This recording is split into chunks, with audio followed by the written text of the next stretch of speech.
Hello friends, welcome to EduCare Center. Today we are going to learn about the very important topics, that is the natural resources from your EVS subject. तो इसको हम देखेंगे natural resources में क्या क्या दिया है आपका सिलेबस में। तो इसका आपका सिलेबस में नेचुरल रिसोर्स में दिया है आपका एयर, वाटर एंड सॉइल, तीनों के बारे में पढ़ना है कि हम नेचुरल रिसोर्सेज को कैसे कंजर्व कर सकते हैं, उसके बारे में पढ़ना है। तो ये इंपॉर्टेंट टॉपिक्स है, यहाँ से आपका क्वेश्चन आता है। चलिए शुरू करते हैं।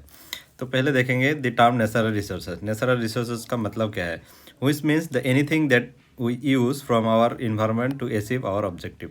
कोई भी चीज़ हम इन्वायरमेंट से यूज़ करते हैं हमारा ऑब्जेक्टिव को अचीव करने के लिए। जैसे एग्जांपल के साथ समझेंगे उसको। जैसे हम ब्रिक, सीमेंट, आयरन, वुड ये सब यूज़ करते हैं टू कंस्ट्रक्ट ए बिल्डिंग। हमारा घर बनाने के लिए जो ब्रिक, सीमेंट यूज़ होता है, ये हम नेचुरल रिसोर्सेज से ले रहा है और हमारा ऑब्जेक्टिव फुलफिल करने के लिए इसको यूज़ कर रहा है।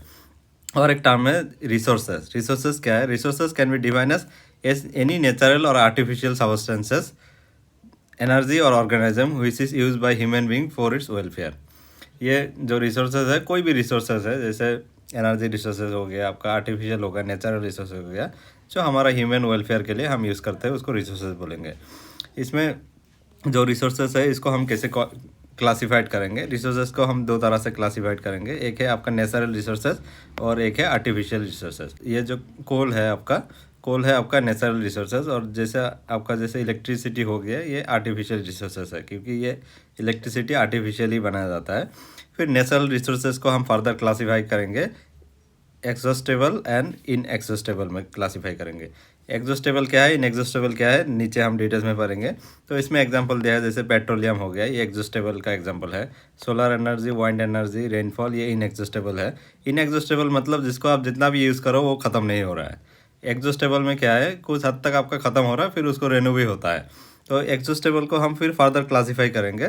इसको हम रिन्यूएबल एंड नॉन रिन्यूएबल से क्लासीफाई करेंगे। ये वाला इंपॉर्टेंट है, क्योंकि आपका हर क्वेश्चन में देखें रिन्यूएबल एंड नॉन रिन्यूएबल से क्वेश्चन आता है। रिन्यूएबल का जैसे एग्जांपल है आपका वाइंड हो गया, वाटर हो गया, फॉरेस्ट हो गया, ये एक बार यूज़ करने के बाद रिन्यू होता है।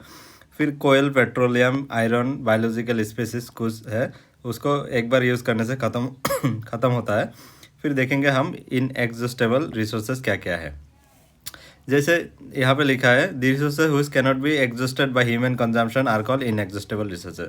जिसको हम कभी भी ख़त्म नहीं कर पाएंगे ह्यूमन बींग, उसको इनएग्जॉस्टेबल रिसोर्सेज बोलेंगे। जैसे यहाँ पे like solar radiation, wind power, water power, tidal power, substance like sand, clay, air, water, ocean, इसको हम जितना भी यूज़ करें इसको ख़त्म नहीं कर पाएंगे, तो इसको इनएग्जॉस्टेबल रिसोर्सेज बोलेंगे। और एग्जॉस्टेबल रिसोर्सेज किसको बोलेंगे? On the other hand there are some resources which are available in limited quantities that are going to be exhausted as a result of continuous use. जिसको हम अगर कंटिन्यूसली ज़्यादा use करेंगे तो वो ख़त्म हो जाएंगे, that are called exhaustible resources. For example देखेंगे हम इसका। जैसे stock of coal in the earth is limited and one day there will be no more coal available for our use. ये जो कोल है हमारा, एक दिन ऐसा होगा सब जब आदमी लोग यूज़ करेंगे ख़त्म हो जाएंगे, तो उसको और रेन्यू नहीं होगा, इसको एग्जॉस्टेबल रिसोर्सेज बोलेंगे। फिर इसको फर्दर क्लासीफाइड करेंगे renewable and non renewable resources. तो इसका एग्जांपल इंपॉर्टेंट है, क्योंकि ये आपका एग्जाम में आता है। रेन्यूएबल रिसोर्सेज क्या है? जो एक बार कंजम्पशन करने के बाद रेन्यू होता है, उसको रेन्यूएबल रिसोर्सेज बोलते हैं। जैसे आपका एग्जांपल हो गया इसका forest trees, plant that make a forest में be destroy but new one grow in their place. Forest अगर कोई भी प्लांट उठा लिया वहाँ से ग्रो करता है तो उसको रिन्यूएबल बोलेंगे। But if the forest is totally cut down to get the land for construction of building, it is the lost forever. अगर आप पूरा फॉरेस्ट काट के उसमें बिल्डिंग बनाओगे तो उसमें वो लास्ट फॉर एवर के लिए ख़त्म हो जाएंगे। Some of the examples are fresh water, fertile soil, ये सारा जो है वेजिटेशन, वाइल्ड लाइफ, ये सारा आपका रिन्यूएबल रिसोर्सेज के एग्जांपल है। एग्जाम में ज़्यादातर नॉन रिन्यूएबल रिसोर्सेज से एग्जाम में आता है। इसमें आपको एग्जांपल दिया जाता है, वहाँ से पूछता है कि कौन सा वाला नॉन रिन्यूएबल रिसोर्सेज है। तो नॉन रिन्यूएबल रिसोर्सेज वही है जो एक बार यूज़ करने के बाद उसको और रेन्यू नहीं होता है। जैसे इसका एग्जाम्पल इंपॉर्टेंट है, जैसे minerals like copper and iron, एक बार यूज़ करोगे वो ख़त्म हो जाएगा तो रेन्यू नहीं होंगे। Fossil fuel like coal, oil etcetera. Even wildlife species are rare plant and animal belong to this category. जैसे कोई भी वाइल्ड लाइफ स्पेसीज है, रेयर प्लांट्स है, जैसे पिक्चर्स प्लांट है, ये भी रेयर प्लांट है। इसको एक बार ख़त्म हो जाएंगे तो वापस ये नहीं आएंगे, क्योंकि ये रेयर प्लांट है। एनिमल भी रेयर एनिमल कुछ कुछ है। तो ये एक्सटिंक्शन हो रहा है डे बाय डे, तो इसको हम नॉन रिन्यूएबल रिसोर्सेज बोलेंगे।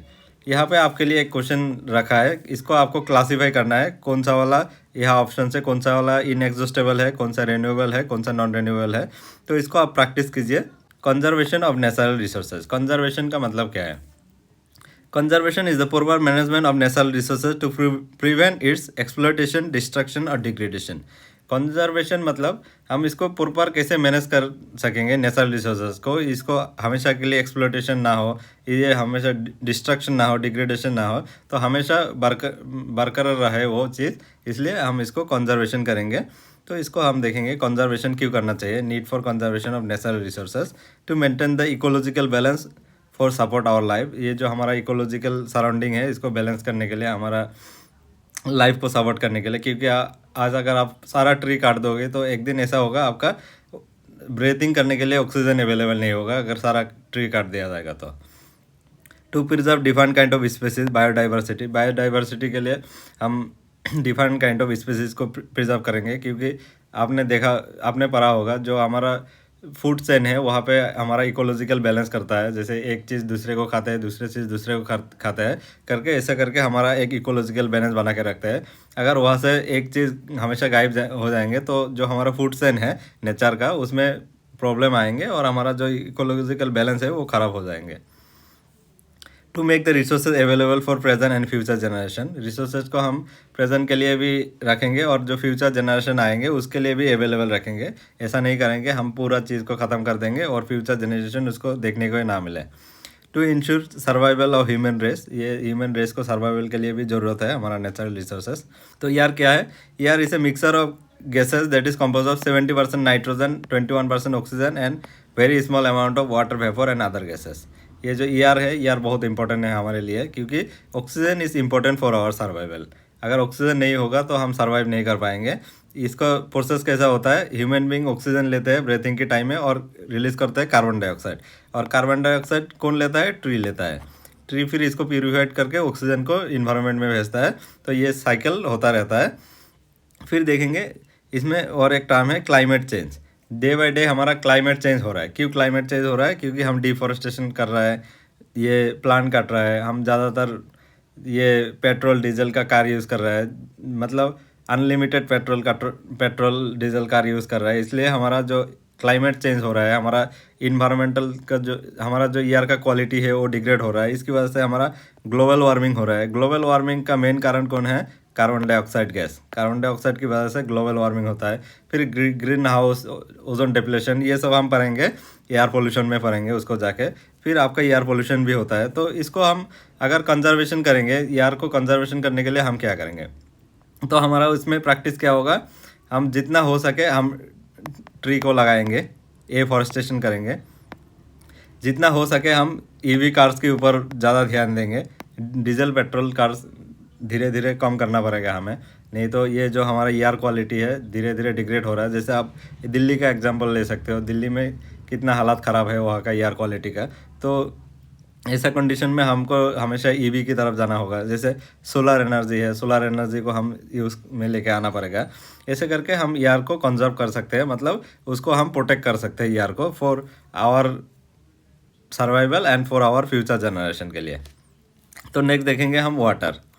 Water is essential for our survival.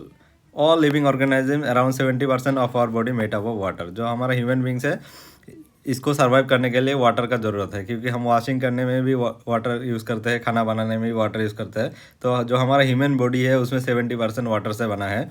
Water found in the pond, lake, river, sea and oceans. यहाँ पे हमें वाटर मिलता है। और एक टर्म है, ये important, rain water is the purest form of natural water. ये जो रेन वाटर है आपका एक purest form of natural water होता है। Water also regulate climate, generate electricity and also useful in agriculture and industries.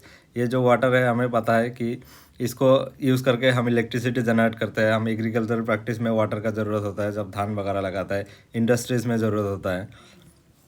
फिर देखिए about 97% of the water on the earth is saline in nature, found in the seas and ocean. जो हमारा water है अर्थ में, तो इसमें 97% जो है वो सलाइन वाटर है, आपको सी एंड ओशन में मिलेंगे। और रिमेनिंग 3% फ्रेश वाटर है, most of which is store in the ice cap and glaciers में आपको मिलेंगे, and just about 0.36% is distributed in lakes, river, pond etcetera.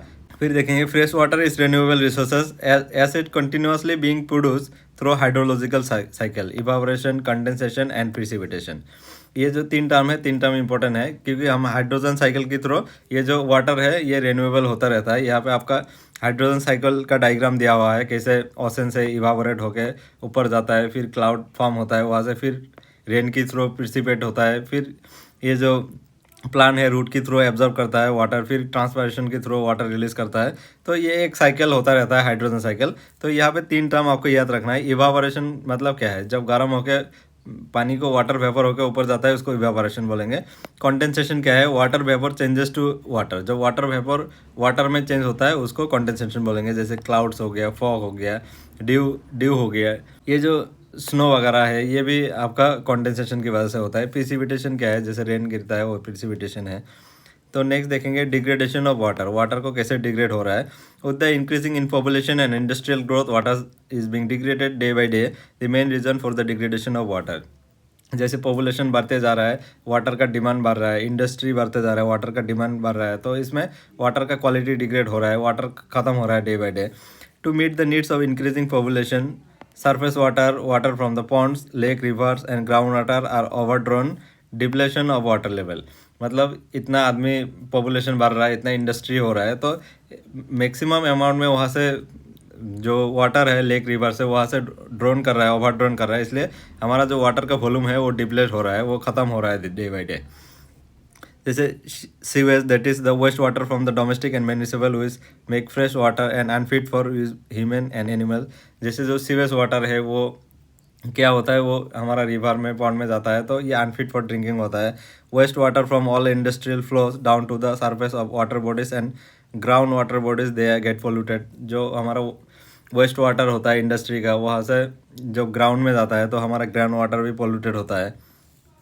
Agricultural waste like containing manure, fertilisers and pesticides, ये जो agriculture में हम pesticides वगैरह करते हैं तो एग्रीकल्चर को ग्रो करने के लिए, वहाँ से क्या होता है, हमारा जो लैंड का क्वालिटी ख़राब होता है, वहाँ से जो पानी वहाँ से वॉश आउट होता है, ओके हमारा रिवर्स में जाता है, हमारा अंडरग्राउंड में जाता है, तो वो पानी भी पोल्यूटेड होता है। The continuous decrease of ground water level along coastal region often cause movement of saline sea water into fresh wells, thus spoiling the water quality। ये धीरे धीरे जो कंटिन्यूसली हम जो ग्राउंड वाटर को ले रहा है, ज़्यादा से ज़्यादा वो कर रहा है, तो धीरे धीरे वहाँ से हमारा वाटर का कमी आ रहा है। यहाँ पे एक रिसर्च ने बताया 2030 तक हमारा जो ग्राउंड वाटर है वो इतना कम हो जाएंगे, बाद में आदमी को सर्वाइवल के लिए वाटर मिलना मुश्किल हो जाएंगे। इसलिए वाटर जितना लिमिटेड अमाउंट में आप यूज़ कर सकते हो उतना यूज़ कीजिए, जितना आपका ज़रूरत है उतना यूज़ कीजिए, उससे ज़्यादा आप उसको वेस्ट मत कीजिए। नेक्स्ट देखेंगे conservation of water. Conservation and management of water essential for the survival of Mankind, plants and animals. ये बहुत इंपॉर्टेंट है, इसको मैनेजमेंट एंड एसेंशियली सर्वाइवल के लिए मैन एंड एनिमल्स को। This can be achieve adopting the following method, ये सारा method से हम वाटर को कंजर्व कर सकते हैं। Growing vegetation in the catchment areas which will hold water in a soil and allow it to percolate into deep layers and contribute to the formation of groundwater। जैसे हम बोलते हैं कि बेम्बो का ट्री लगाने से क्या करता है, बेम्बो का ट्री ज़्यादातर वाटर को होल्ड करता है, तो इसलिए सजेस्ट करता है कि बेम्बो का ट्री ज़्यादा से ज़्यादा लगाओ। वो क्या करता है, अंडरग्राउंड वाटर को होल्ड करके रखता है। जब अगर आप ट्री ख़त्म हो जाएंगे तो आपका जो अंडरग्राउंड वाटर जो होल्ड करने का कैपेसिटी है वो ख़त्म हो जाएंगे। जैसे construction of dam and reservoir to regulate supply of water to the fields as well as to enable generation of hydro electricity. जैसे डैम्स रिजर्वर बनाना चाहिए, यहाँ से आपको वाटर सप्लाई होना चाहिए, यहाँ से आपको इलेक्ट्रिसिटी भी जनरेट होता है। Sewage should be treated and only the clean water should be release into the reverse. ये जो आपका सीवेज है ये यहाँ से ट्रीट करके आपका जो पानी निकलेंगे वो रिवर में देना चाहिए, नहीं तो जो सीवेज वाटर है डायरेक्ट जाने से हमारा जो रिवर का वाटर है वो पोल्यूटेड होता है। वेस्टेज जैसे इफ्लुएंट्स हो गए, वेस्टेज निकलता है, should be treated to prevent the chemical and thermal pollution of fresh water. Wastage निकलता है, उसको भी ट्रीटेड करके आपको रिवर में भेजना चाहिए या तो अंडरग्राउंड में देना चाहिए। Judicious use of water in our day to day life, जैसे लिमिटेड वाटर में आपको यूज़ करना चाहिए, जितना ज़रूरत है उतना करना चाहिए। रेन वाटर हार्वेस्टिंग करना चाहिए। Should be done by storing rain water and recharging ground water. जो रेन वाटर हार्वेस्टिंग ये एक गुड प्रैक्टिस है हम वाटर को कंजर्व करने के लिए, ये बहुत इंपॉर्टेंट है। तो नेक्स्ट देखेंगे हम soil is a very important natural resources and abiotic component. ये एक ए बायोटिक कंपोनेंट है। बायोटिक कंपोनेंट में क्या आता है? बायोटिक कंपोनेंट जो लाइफ वगैरह होता है, एनिमल्स हो गया, ह्यूमन्स हो गए, प्लांट्स हो गए, ये आपका बायोटिक कंपोनेंट में आएंगे। और ए बायोटिक में जैसे सॉइल हो गया, ये सब ए बायोटिक में आएंगे। Soil is the upper most layer of the earth crust which support the growth of plant. ये जो सॉइल है ये हमारा अर्थ क्रस्ट का अपर मोस्ट लेयर है, वो प्लांट को ग्रोथ करने के लिए सपोर्ट करता है। It is a complex mixer. ये सॉइल कैसे बनता है? Mineral particles form from the rocks, humus से बनता है। Organic material form from the decaying plant remains, mineral salts, water, air, living organism larger than like earthworms and insect and microorganism like bacteria and fungi। ये सब के through हमारा soil बनता है। तो एक इंपॉर्टेंट टर्म देखेंगे ह्यूमस। ह्यूमस क्या है? ये ब्राउन और black organic substance consisting of partially or wholly decayed vegetable or animal matter that provide nutrition for plants and increasing the ability of soil to retain water। ये जो humus है ये एक brown और ब्लैक ऑर्गेनिक सब्सटेंसेस है। ये partially और Holi decade होता है वेजिटेबल्स और एनिमल मैटर जो है, that provide nutrients for our plant. उसमें हमारा प्लांट को न्यूट्रिशन प्रोवाइड करता है and increasing the ability of soil to retain water. जो हमारा सॉइल है वहाँ पे वाटर रिटेंशन कैपेसिटी को बढ़ा देता है। जो ह्यूमस है ये इंपॉर्टेंट है, आप याद रखना। Soil is both renewable as well as non renewable resources. ये जो सॉइल है ये रेन्यूएबल भी बोला जाता है, इसको नॉन रेन्यूएबल भी रिसोर्सेज बोला जाता है। क्यों? Soil is renewable because its productivity can be maintained with fertilizers and manures rich in humus। ये fertilizers and manure rich humus से हम जो वाटर का जो सॉइल का क्वालिटी है वो मेंटेन कर सकते हैं। और नेक्स्ट देखेंगे, if the soil has been remove from a certain place by erosion. जैसे सॉइल इरोशन की वजह से सर्टेन प्लेस से सॉइल का लेयर हट जाता है, it is practically non renewable because formation of new soil may take 100 and thousands of years।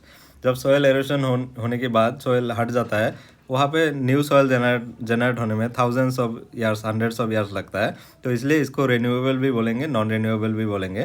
फिर देखेंगे सॉइल इरोशन क्या है। Erosion literally means the wear off, मतलब जो सॉइल है उसका लेयर हट जाता है। You might have notice that in the summer when the wind blows it carries away the sand and soil particles। Similarly flowing water removes some amount of soil along with it। जब जोर से हवा उठता है तब देखना आपका जो सैंड है वो आपका चला जाता है, और जब बारिश होता है तब भी देखना आपका जो वाटर है वो वॉश आउट हो जाता है, वो इरोशन हो जाता है। This removal of the top layer of soil by wind and water is called soil erosion. जो टॉप लेयर आपका हट जाता है सॉइल का, उसको हम सॉइल इरोशन बोलेंगे।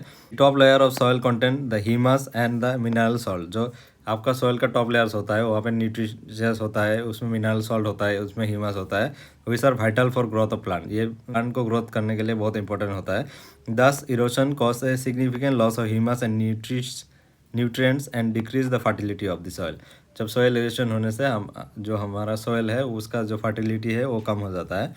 सॉइल इरोशन का कारण क्या है? Cause of soil erosion two type से होता है, एक नेचुरल कॉज होता है और एक ह्यूमन जनरेटेड कॉज होता है, एंथ्रोपोजेनिक कॉज होता है।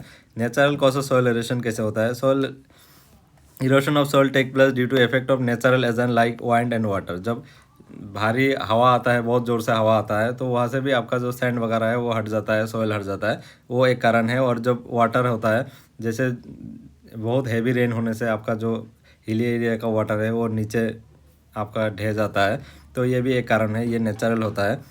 High velocity of wind over land without vegetation carrying away the loose of top soil. Similarly in areas with no or very little vegetation pouring rain drop carry away the soil. जो जगह पे आपका देखना जो tree वगैरह नहीं होता है वहाँ पे लैंडस्लाइड वगैरह होता है, तो यहाँ पे जो सॉइल है वो आपका जो लेयर है वहाँ से हट जाता है, इसलिए वहाँ पे सॉइल इरोशन होता है।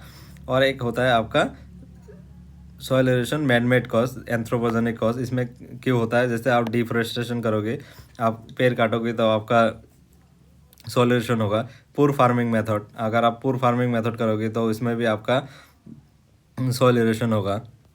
ओवर ग्रेजिंग, जैसे एक जगह से अगर कैट बाफेलो को ज़्यादा ग्रास खिला दोगे तो इसमें ओवर ग्रेजिंग हो जाएंगे, तो यहाँ से भी आपका सॉइल इरोशन होगा। नेक्स्ट देखेंगे कंजर्वेशन ऑफ सॉइल। सॉइल को हम कैसे कंजर्व कर सकते हैं। Soil conservation mean checking soil erosion and improving the soil fertility bye adopting the various method. Soil को हम कैसे इरोशन से प्रोटेक्ट करेंगे और उसका जो फर्टिलिटी है उसको कैसे मेंटेन करेंगे।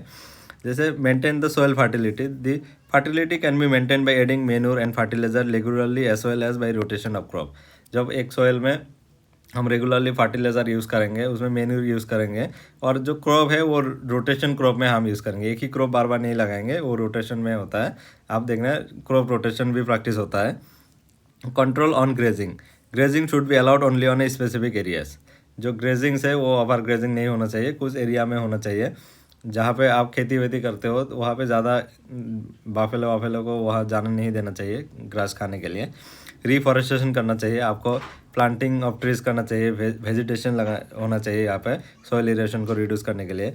फिर आपका एक टर्म है terracing, dividing a slope into several flat field to control the rapid run off water. It practice mostly in hilly areas.